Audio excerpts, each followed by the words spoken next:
खलीफा Umar bin Khattab की जिंदगी की सबसे बड़ी अचीवमेंट्स में से एक पता है क्या था? फिरौनों के मुल्क इजिप्ट को फतह करना,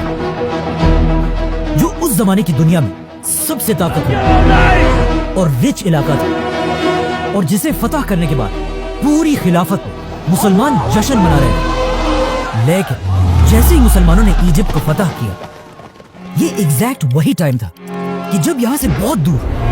मुसलमानों के जनरल और अल्लाह की तलवार खालिद बिन वलीद अपने मौत के बिस्तर पर आखिरी सांसें ले रहे थे। But wait, let's go back. इस सब से 4 साल पहले खलीफा उमर ने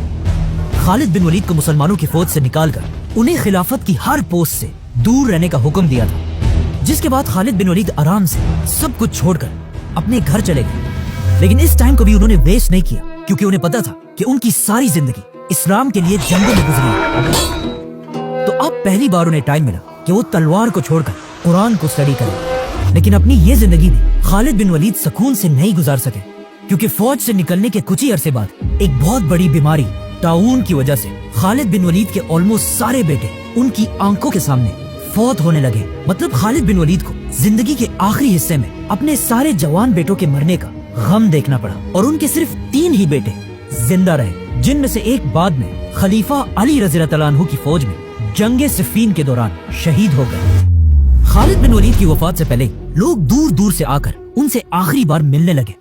जिनमें से एक बहुत ही क्लोज फ्रेंड जब खालिद बिन वलीद से आकर मिले तो खालिद बिन वलीद ने उसे अपने जिस्म पर लगे जख्म दिखाए और उससे पूछा कि क्या तुम्हें मेरे जिस्म पर ऐसी कोई भी जगह नजर आ रही है जिस पर तलवार या नेज़े का कोई जख्म ना हो। उस शख्स ने हैरान होकर कहा कि वाकई आपका जिस्म तो पूरा का पूरा जख्मों से भरा हुआ है। जिस पर खालिद बिन वलीद ने अपने इस दोस्त से कहा कि क्या इन जख्मों को देखकर तुम्हें समझ नहीं आ रही कि मैंने हर जंग में शहीद होने की बहुत कोशिश की है, कि मैं तो अकेले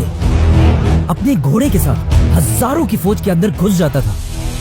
लेकिन फिर भी मुझे कोई ना मार सका, और आज मैं यहाँ एक बीमार ऊंट की तरह अपने बिस्तर पर शर्म के साथ मर रहा हूँ। जिस पर उनके दोस्त ने कहा कि क्या मतलब, आपको पता नहीं है जब रसूलुल्लाह सल्लल्लाहु अलैहि वसल्लम ने आपको सैफुल्लाह, अल्लाह की तलवार का टाइटल दिया था, उसी वक्त ये बात क्लियर हो चुकी थी कि आपको अल्लाह की तलवार खालिद बिन वलीद को कोई भी किसी भी जंग में तोड़ नहीं सकता।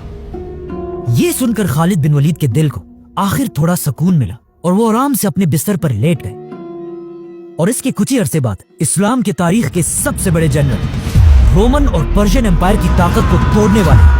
दमिश्क और जेरूसलम को फतह करने वाले और यमामा और यरमूक जैसे अजीम जंगें जीतने वाले अल्लाह की तलवार खालिद बिन वलीद अपने छोटे से घर में सिर्फ एक घोड़ा और कुछ तलवारें छोड़कर इस दुनिया से चले गए। May peace be upon him.